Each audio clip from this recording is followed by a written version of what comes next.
साथियों, जय भीम, जय भारत, जय संविधान। और क्योंकि नेट चलने में दिक्कत हो रही थी तो लेट हो गया है। सबसे पहले तो कल एक ऐतिहासिक दिन है। साल में एक बार ये जरूर आता है, 15 मार्च। और अब इस बार जो है, इस बार है 15 मार्च 2021। मुझे बहुत बार आपने सुना होगा कि मैं कहता हूं मेरे गुरु, मेरे रहबर, मेरे आदर्श मान्यवर साहब श्री काशीराम, जन्मदिन है उनका। 15 मार्च 1934 को पैदा हुए और सदियों में काशीराम पैदा होते हैं। काशीराम जी, काशीराम अपने नाम से नहीं, अपने काम से काशीराम जी। हम उनको मान्यवर काशीराम कहते हैं, हम उनको साहब काशीराम कहते हैं। तो ऐसे तो बहुत नौकरी करने वाले साइंटिस्ट भी होंगे, आईएएस आईपीएस भी होंगे, प्रमुख सचिव भी रहेंगे, डीजीपी रैंक भी बहुत सारे लोग रहेंगे, पैसे वाले भी रहेंगे। लेकिन साहब जो है, क्या तो हम बाबा साहब को कहते थे या फिर मान्यवर साहब काशीराम को कहते थे। तो मेरे लिए ये एक महत्वपूर्ण पल है। मैंने उनको राजनीतिक गुरु माना और उनके दिखाए सिद्धांतों को मैंने स्वीकार किया। तो आज की लाइव की शुरुआत करते हैं। लाइव में थोड़ा सा देर भी हो गया है। करुणा के सागर तथागत गौतम बुद्ध, संत श्रोमणी सतगुरु रविदास जी महाराज, भगवान वाल्मीकि महाराज, गुरु नानक देव, संत कबीर, गुरु घासीदास जी महाराज, गुरु नारायण स्वामी, संत गाडगे जी महाराज, पेरियर रामानायकर स्वामी, पेरियर लल्लई यादव, बिरसा मुंडा, राष्ट्रपिता ज्योतिबा फूले, मां सावित्रीबाई फूले, मां फातिमा शेख, छत्रपति साहू जी महाराज, शिवाजी महाराज, जननायक कपूरी ठाकुर, बाबू जगदेव प्रसाद कुशवाहा, परम पूजनीय विश्व रत्न बाबा साहब डॉक्टर भीमराव अंबेडकर, मान्यवर दीना भाना वाल्मीकि साहब, सर छोटू राम, चौधरी चरण सिंह जी, और मेरे रहबर, मेरे गुरु, मेरे आदर्श मान्यवर साहब श्री काशीराम जी को नमन करते हुए देश के अमर शहीद, शहीद करतार सिंह सराभा, शहीद सरदार भगत सिंह, शहीद उधम सिंह, अपने सभी महापुरुषों को नमन करते हुए मैं शुरुआत करता हूं आज के लाइव की। और मैंने उत्तर प्रदेश के लिए स्पेशल कहा कि उत्तर प्रदेश के लिए स्पेशल है। कल उत्तर प्रदेश के अंदर जिला लेवल पे हम लोग भीम आर्मी और आजाद समाज पार्टी के लोग संयुक्त रूप से मान्यवर साहब श्री काशीराम जी की जयंती और आजाद समाज पार्टी का प्रथम स्थापना दिवस मना रहे हैं। और उसकी संध्या से पहले मेरा संदेश आपके लिए जो जरूरी था, और यही माध्यम है।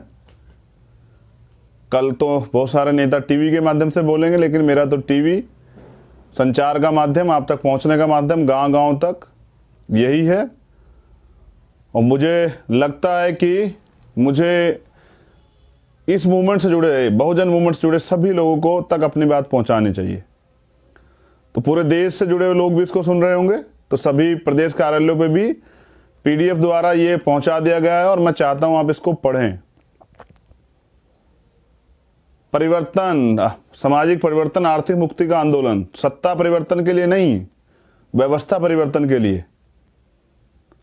और बाबा साहब अंबेडकर ने भी कहा और काशीराम साहब ने कहा, जब तक तीसरी शक्ति का निर्माण नहीं होगा, हम किसी विचारधारा के, जो विचारधारा पहले से थी, जिन्होंने गैर बराबरी को बढ़ावा दिया, उनके साथ खड़े होके या उनकी जैसी बातें करके अपनी मूवमेंट नहीं चला सकते हैं। हम पे सिद्धांत है अपने महापुरुषों के, और जरूरी नहीं आप सबको सहमत कर पाएं, लेकिन आप सच्चाई की बात तो रखेंगे। वो जरूरी नहीं सबको अच्छे लगे। तो मैं आज के लाइव की शुरुआत करता हूं और ये प्रतिज्ञा पत्र हम लोगों ने बनाया है, क्योंकि बाबा साहब अम्बेडकर ने कहा कि 21वीं सदी हमारी होगी, और ये प्रतिज्ञा पत्र है 2022 के लिए, और पढ़ मैं इसको 2021 में रहा हूं, और 22 प्रतिज्ञाएं बुद्ध धम्म की हैं, जब आप धम्म ग्रहण करते हैं जो लेनी पड़ती है, और 22 प्रतिज्ञा 2022 के लिए आजाद समाज पार्टी क्या क्या करेगी ये मैं बना के लाया हूं अपने साथियों के सहयोग से, अपने जो चिंतक हैं उनके सहयोग से, और मैं ये पढ़ना चाहता हूं। और मैं आशा और उम्मीद करता हूं कि बस हमारे कार्यकर्ता जन जन तक ये गांव गांव तक जाके पहुंचा दें, तो हमारी जो नीति, हम झूठ बोल के वोट नहीं लेंगे, हम चापलूसी करके वोट नहीं लेंगे, हम उनका विश्वास ठगने के लिए वोट नहीं लेंगे, हम काम करने के लिए, मौका लेने के लिए, अवसर के लिए कि एक बार हमें अवसर मिले कुछ करके दिखाने का, इसलिए वोट मांगने के लिए जाएंगे। तो अपनी पार्टी की नीति और अपनी पार्टी का एजेंडा जनता के बीच लेके जाएंगे। तो इसलिए आज ये सभी कार्यकर्ताओं को संदेश है, कल मंच से हमारे सभी जिलाध्यक्ष उत्तर प्रदेश के अंदर, प्रदेश कार्यालयों पर भी हमारे प्रदेश अध्यक्ष इनको पढ़ेंगे, और इनकी PDF हमने पहुंचा दी। अब मैं प्रयास करूंगा कि आपके सामने रख भी दूं, और थोड़ा सा लंबा है लेकिन आप ध्यान से सुने। 22 प्रतिज्ञाएं हैं,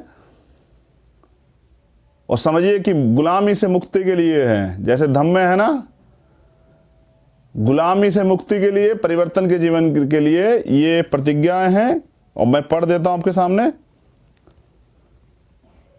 आजाद समाज पार्टी काशीराम, आदरणीय भाइयों बहनों, माताओं बुजुर्गों, आजाद समाज पार्टी मजदूरों तथा किसानों व महिलाओं के ऊपर हो रहे अत्याचार, शोषण, व्याभिचार तथा वर्तमान भाजपा सरकार जनहित विरोधी कानून बनाकर किसान, मजदूर व अल्पसंख्यक समाज को दमन के विभिन्न तरीके अपनाकर समाज के इन वर्गों का विकास की मुख्य धारा से अलग करके, दमन के विभिन्न तरीके अपनाकर समाज के इन वर्गों को मजबूर व लाचार बना देना चाहती है। साथियों, आजाद समाज पार्टी न केवल एक राजनीतिक पार्टी बल्कि वंचित समाज में जन्मे महापुरुषों के सामाजिक परिवर्तन, आर्थिक मुक्ति और स्वाभिमान के सपनों को साकार करने का एक आंदोलन है। महापुरुषों के मिशन को जिंदा रखने के लिए राष्ट्रव्यापी संगठन के निर्माण हेतु, जिसमें संगठन सर्वोच्च हो, संपूर्ण भारत में भ्रमण व संपर्क के पश्चात समाज के चिंतनशील बुद्धिजीवियों के विचार विमर्श के द्वारा महापुरुषों के आंदोलन व हक वंचित समाज का अस्तित्व बचाने के लिए परिवारवाद से मुक्त, लोकतंत्र से युक्त, संगठनात्मक जोश से लब रही नई पीढ़ी के युवा नेतृत्व को उभारने के लिए, व्यवस्था परिवर्तन के लिए समर्पित आजाद समाज पार्टी मान्यवर काशीराम साहब के जन्म दिवस 15 मार्च 1920 को स्थापना की, ताकि देश के साधन, संसाधन, उद्योग, व्यापार के साथ सरकारी और प्राइवेट सेक्टर की नौकरी आदि सभी क्षेत्रों में उपेक्षित और वंचित वर्गों को इस देश में हिस्सेदारी मिल सके।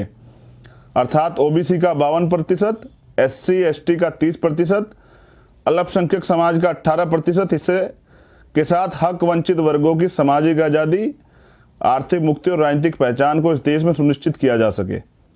आजाद समाज पार्टी ये प्रतिज्ञा लेकर जनता के बीच आई है कि आजाद समाज पार्टी की सरकार आने पर इन प्रतिज्ञा को पूरा किया जाएगा, अन्यथा विपक्ष में रहकर जनहित के मुद्दों के लिए लगातार संघर्ष में आंदोलन किया जाएगा। ये है हमारी प्रतिज्ञा है, और अब मैं उनकी शुरुआत करूंगा। लेकिन उससे पहले बता दूं कि बाबा साहब अम्बेडकर कहते थे कि लोकतंत्र में सत्ता से ज्यादा अहम भूमिका होती है विपक्ष की। डरा हुआ पत्रकार और सोया हुआ विपक्ष लोकतंत्र के लिए हानिकारक होते हैं। और बस आप ये याद रखिए, मैं कुछ नहीं कहता। जो लोग आपसे तमाम तरह की चीज़ों पे वोट लेते हैं और कहते हैं कि नहीं हम मिशन मूवमेंट का काम कर रहे हैं, तो पूरे 5 साल जब आपके अधिकार छीनते हैं, जब आप पे अन्याय अत्याचार होता है, जब आप पे जुर्म जाती होती है, जब आपकी खाल उधेड़ी जाती है, जब आपके साथ मॉब लिंचिंग होती है, जब जाति धर्म के नाम पे हत्याएं होती हैं, गाय के नाम पे हत्याएं होती हैं, जब आरक्षण पे हमला होता है, जब SC ST एक्ट पे हमला होता है, जब रोज बहन बेटियों के साथ दुराचार, व्याभिचार, अत्याचार, शोषण, हत्याएं होती हैं, कौन होता है वो जो आपकी लड़ाई लड़ता है? और यही तो राजनीति है कि अपने लोगों के हक की लड़ाई लड़ना। तो सिर्फ और सिर्फ भीम आर्मी और आजाद समाज पार्टी का प्रत्येक कार्यकर्ता अपनी जान की बाजी लगा के, जिनकी वजह से मैं हूं, और जिनकी वजह से बहुजन मूवमेंट को जिंदा दोबारा किया गया और जिनकी वजह से नए नौजवानों के साथ पुराने जो हमारे जो निराश लोग घर बैठे थे उनमें भी जान आ गई, उनका विश्वास मजबूत हो गया है कि अब कुछ परिवर्तन होगा। तो ये ही राजनीति है विपक्ष की, और विपक्षी भूमिका अदा कर रही है भीम आर्मी आजाद समाज पार्टी। तो मैं प्रतिज्ञाएं पढ़ता हूं और आपसे चाहता हूं कि आप इस पे, हमारे कार्यकर्ता तो इनको रट लें, अपने दिमाग में बिठा लें, ये कैडर है आपका और इसको लेके जाना आपको जनता के बीच। और जो तमाम विचारक और बुद्धिजीवी इसको पढ़ेंगे तो उनको पता लग जाएगा कि हम पे क्या एजेंडे हैं, किन एजेंडों पे हम काम करना चाहते हैं। ये आपको मेन स्ट्रीम मीडिया नहीं दिखाएगा, ये दिखाएगा आपको आपका सोशल मीडिया, और यही बाद में वीडियो के रूप में हमारे बहुजन चैनल जो हैं वो उठाकर बनाएंगे वीडियो, और आप लोग आराम से सुनना। और कार्यकर्ताओं के पास तो मैंने भेज दिए जिलाध्यक्षों के पास PDF, वहां से वो उसको पढ़े भी और जनता के बीच कल जरूर पढ़ के सुनाएं। किसी भी सरकारी, गैर सरकारी एवं मजदूर की ड्यूटी के दौरान मौत होने पर उसके परिवार को 1 करोड़ रुपए का मुआवजा तथा उसके परिवार के एक सदस्य को उसकी योग्यता अनुसार सरकारी नौकरी दी जाएगी। और ये कब? जब आजाद समाज पार्टी की सरकार आएगी। दूसरी प्रतिज्ञा, राष्ट्रपति है मजदूर की संतान, शिक्षा हो सबको एक समान सिद्धांत के तहत समान एवं अनिवार्य शिक्षा, जिसमें सभी के लिए समान पाठ्यक्रम, समान माध्यम एवं समान मूल्यांकन प्रणाली एवं विशेष रूप से भारतीय संविधान के अध्ययन व अध्यापन को बढ़ावा दिया जाएगा। प्राकृतिक आपदाओं, कृषि में सूखा, बाढ़, ओलावृष्टि इत्यादि में किसानों के साथ साथ खेतों में काम करने वाले खेतिहर मजदूरों को भी क्षतिपूर्ति मुआवजा दिया जाएगा। समाज के कमजोर वर्गों तथा गरीबी रेखा से नीचे जीवन व्यतीत करने वाले परिवारों को मासिक 200 यूनिट बिजली, मुफ्त बिजली व फ्री चिकित्सा बीमा के साथ समाज के कमजोर वर्गों को रोटी, कपड़ा और मकान की समुचित व्यवस्था के लिए हम प्रतिबद्ध। प्रदेश में हर गरीब परिवार की लड़कियों को 12वीं तक मुफ्त शिक्षा, वजीफा तथा स्कूल कॉलेज तक आने जाने के लिए फ्री बस सेवा। जिन ग्रामीण इलाकों में, कस्बों में बस सेवा नहीं है, वहां स्कूल जाने वाली बच्चों के लिए मुफ्त साइकिल उपलब्ध कराने का काम करेंगे। और माइनर गर्ल एजुकेशन, छोटी बच्चों के लिए पढ़ाई की विशेष व्यवस्था करेंगे कि वो पढ़ें और अपने जीवन में को संपूर्ण करें, आगे बढ़ाएं अपने जीवन को, देश की तरक्की में अपनी भागीदारी करें महिलाएं और हमारी बहनें। कच्ची पक्की कॉलोनियां व ग्रामीण क्षेत्र के विकास के लिए सड़क, नाली, पानी व सीवर विकसित कर स्वच्छ व सुंदर वातावरण बनाया जाएगा। और बहुत सारे लोग तो इन्हीं की वजह से बीमार होकर मर जाते हैं।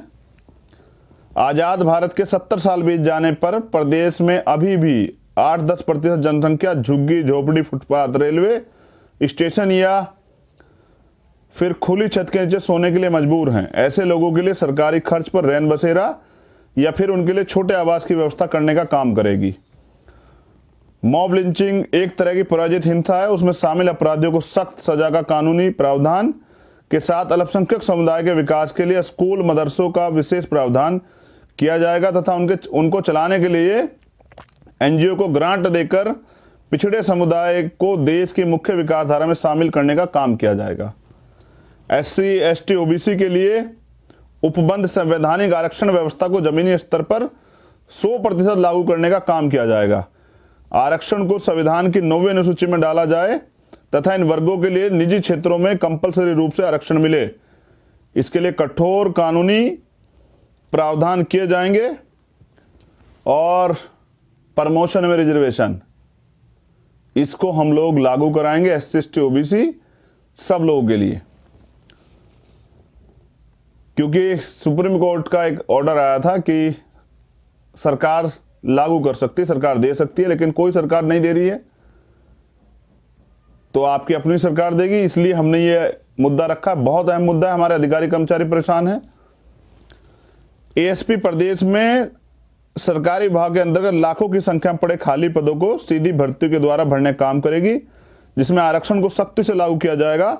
इसके साथ साथ बेरोजगार नौजवानों के लिए लघु उद्योग चलाने के लिए सस्ती दरों पर सरकारी बैंकों द्वारा लोन उपलब्ध कराकर उद्योग धंधे शुरू कराने का काम करेगी, जिससे अगले 5 सालों में प्रदेश में कोई भी बेरोजगार नहीं रहेगा। और ये नौजवानों के लिए है जो सुसाइड कर रहे हैं, जिनके परिवार परेशान है, उनको सरकार नौकरी नहीं दे रही। मुख्यमंत्री तो उत्तर प्रदेश के झूठे वो कर रहे हैं, उनका तो लेखपाल भी नेपाल भाग गया है। तो इसलिए जितने भी विभाग में खाली पद पड़े हैं बैकलॉग सारा भरा जाएगा चिन्हित करके, और नए नौकरियों का सृजन भी होगा।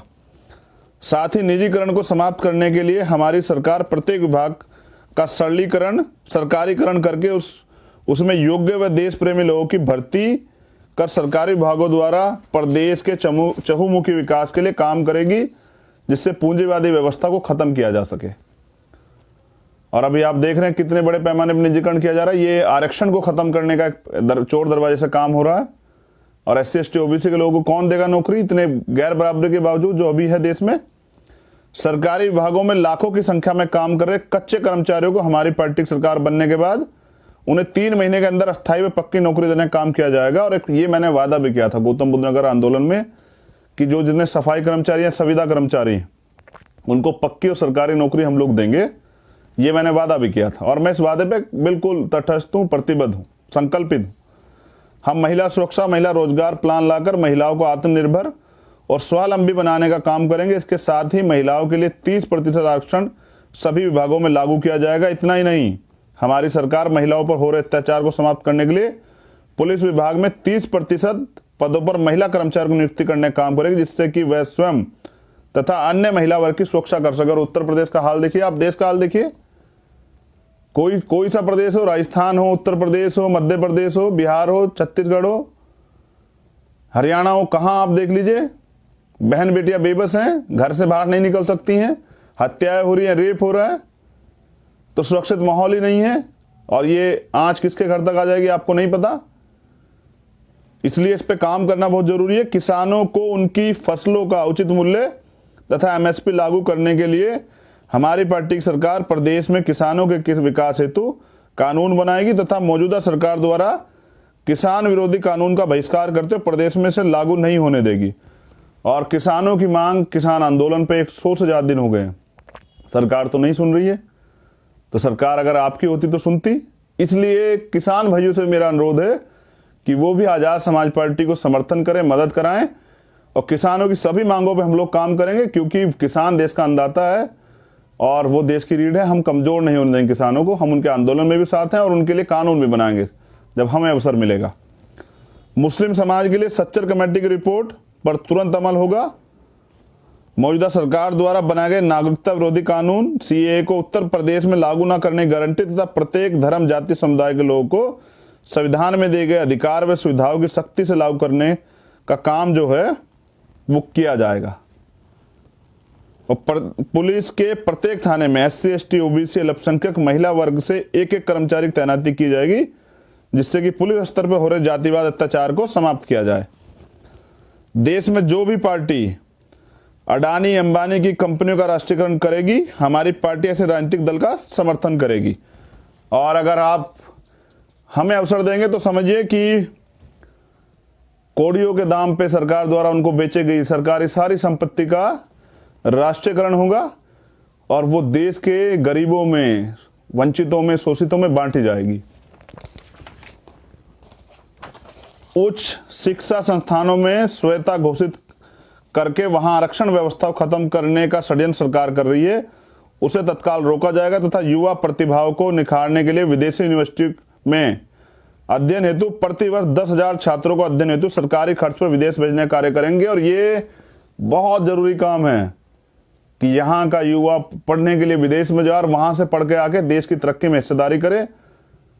बाबा साहब भी कहते थे कि गांव से निकल के शहर में आओ, शहर से निकल के राजधानियों में जाओ, राजधानी से निकल के विदेश में जाओ पढ़ने। और बाबा साहब विदेश पढ़ के आए, तभी तो बहुत कुछ सीखे। तो इसलिए इस पे जरूर काम होगा और इसमें वंचित वर्ग के लोगों को मौका जरूर दिया जाएगा, क्योंकि वो अपने, उनके परिवार जो है ना, अपना पेट काट काट के उनको पढ़ाने का काम करते हैं और अपनी कमाई का, ईमानदारी कमाई का एक बड़ा हिस्सा इसमें खर्च करते हैं। सफाई कर्मचारियों की संविदा व्यवस्था रद्द करके उनको पहले जैसी सरकारी नौकरी में लाया जाएगा। और ये मैं आपको पहले भी कमिटमेंट कर चुका हूं और इस पर मैं पूर्ण रूप से खरा उतरूंगा और ये हम करेंगे, क्योंकि सीवर में बहुत लोग जान जाते, कोई इन पे बात नहीं करता। OBC जातियों की जाति आधारित गिनती होनी चाहिए एवं मंडल कमीशन की सभी सिफारिशों को पूर्ण रूप से लागू होना चाहिए। इसके लिए हम संकल्पबद्ध हैं। और मान्यवर काशीराम साहब ने 45 दिन बोट क्लब पे धरना दिया और कहा कि मंडल कमीशन लागू करो वरना कुर्सी खाली करो। इसलिए ओबीसी की जाति आधारित जनगणना और मंडल कमीशन की सभी सिफारिश है। और मैं अपने ओबीसी भाइयों से कहना चाहता हूं कि अपने बच्चों के भविष्य के बारे में तो सोचिए। ये सरकार हमें जब भी हकदारी की बात करते हैं, हिस्सेदारी की बात करते हैं, अधिकारों की बात करते हैं तो धर्म में उलझा देती है। तो धर्म अपनी जगह सही है, लेकिन धर्म क्या आपके बच्चों का भविष्य बना देगा? क्या आपके पेट में रोटी पहुंचा देगा? क्या आपके किसानों के खेत का जो है काम खत्म कर देगा? तो इसके लिए तो अधिकार चाहिए।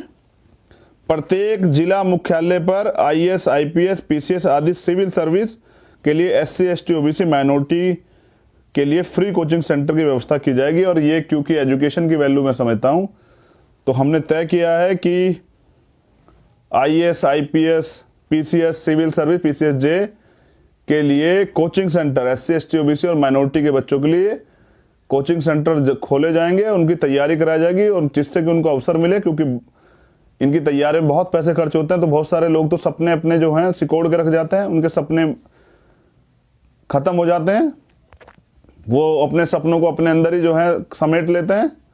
किसी नौजवान का सपना अब नहीं टूटेगा, उसको मौका मिलेगा, तो इसलिए किया जाएगा। और अंतिम जो है 22वीं महंगाई की मार को देखते हुए टोल प्लाजा टैक्स फ्री करते हुए आजाद समाज पार्टी, बहुत गौर से सुनिए, महंगाई की मार जो है ना, लेकिन अभी क्या है, प्रधानमंत्री जी ने और ऑर्डर कर दिया है परिवहन मंत्री जी ने कि क्या है कि सब पे जो है वो होना चाहिए फास्टैग। अगर फास्टैग नहीं है तो दुगने पैसे वसूले जाएंगे। तो गरीबों की कमाई को देख किस तरह छीन रही है सरकार। तो जितने भी टोल है उत्तर प्रदेश के अंदर हमारी सरकार आते सब फ्री कर दिए जाएंगे। बहुत गौर से सुने, सारे टोल फ्री होंगे, क्योंकि जब हम गाड़ी खरीदते हैं तब टैक्स देते हैं, रोड टैक्स लाखों रुपए, और फिर इसमें भी एक जबरन वसूली। तो ये सारे टोल टैक्स फ्री किए जाएंगे। डीजल, पेट्रोल, रसोई गैस को जीएसटी के दायरे में लाने का काम करेंगे तथा प्रदेश सरकार द्वारा लगाई जा रही भरकम टैक्स ड्यूटी को कम करके डीजल, पेट्रोल को 40 से 50 रुपए प्रति लीटर देने के लिए के साथ साथ रसोई गैस की कीमत को आम उपभोक्ता के दायरे में लाने का काम करेंगे। बहुत गौर से सुनिए, बड़ा टैक्स लगाती हैं सरकारें भी, सेंट्रल गवर्नमेंट लगाती है, फिर सरकारें लगाती हैं।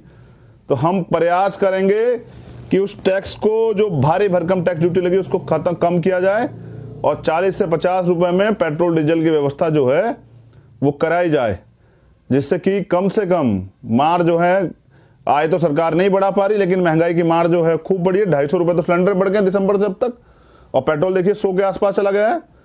आंदोलन करने जाओगे तो सरकार मुकदमे कर देगी। तो आम आदमी को इस महंगाई की लड़ाई लड़नी पड़ेगी। इसके लिए आजाद समाज पार्टी तैयार है।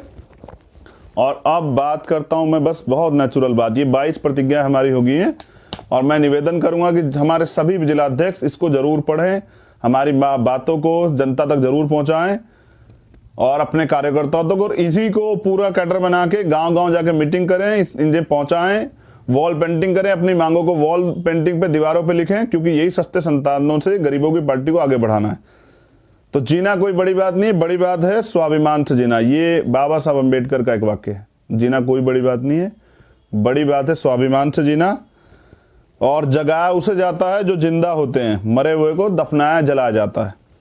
जिंदा हो तो जिंदा नजर आओ, नहीं तो दुनिया मरा हुआ समझ के आपको मिट्टी में दफना देगी। ये बहुजन नायक मान्यवर साहब काशीराम कहते थे। मैं ये कह रहा हूं कि आप लोगों से ये मत कहिए कि हम आपको शराब पिलाएंगे, अब पंचायत चुनाव आ रहा है।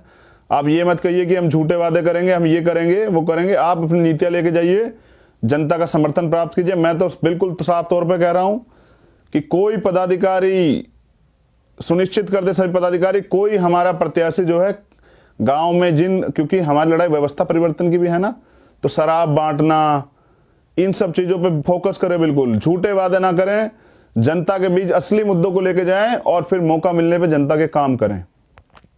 एक तरफ पैसे वाले हैं, एक तरफ गरीब लोग हैं।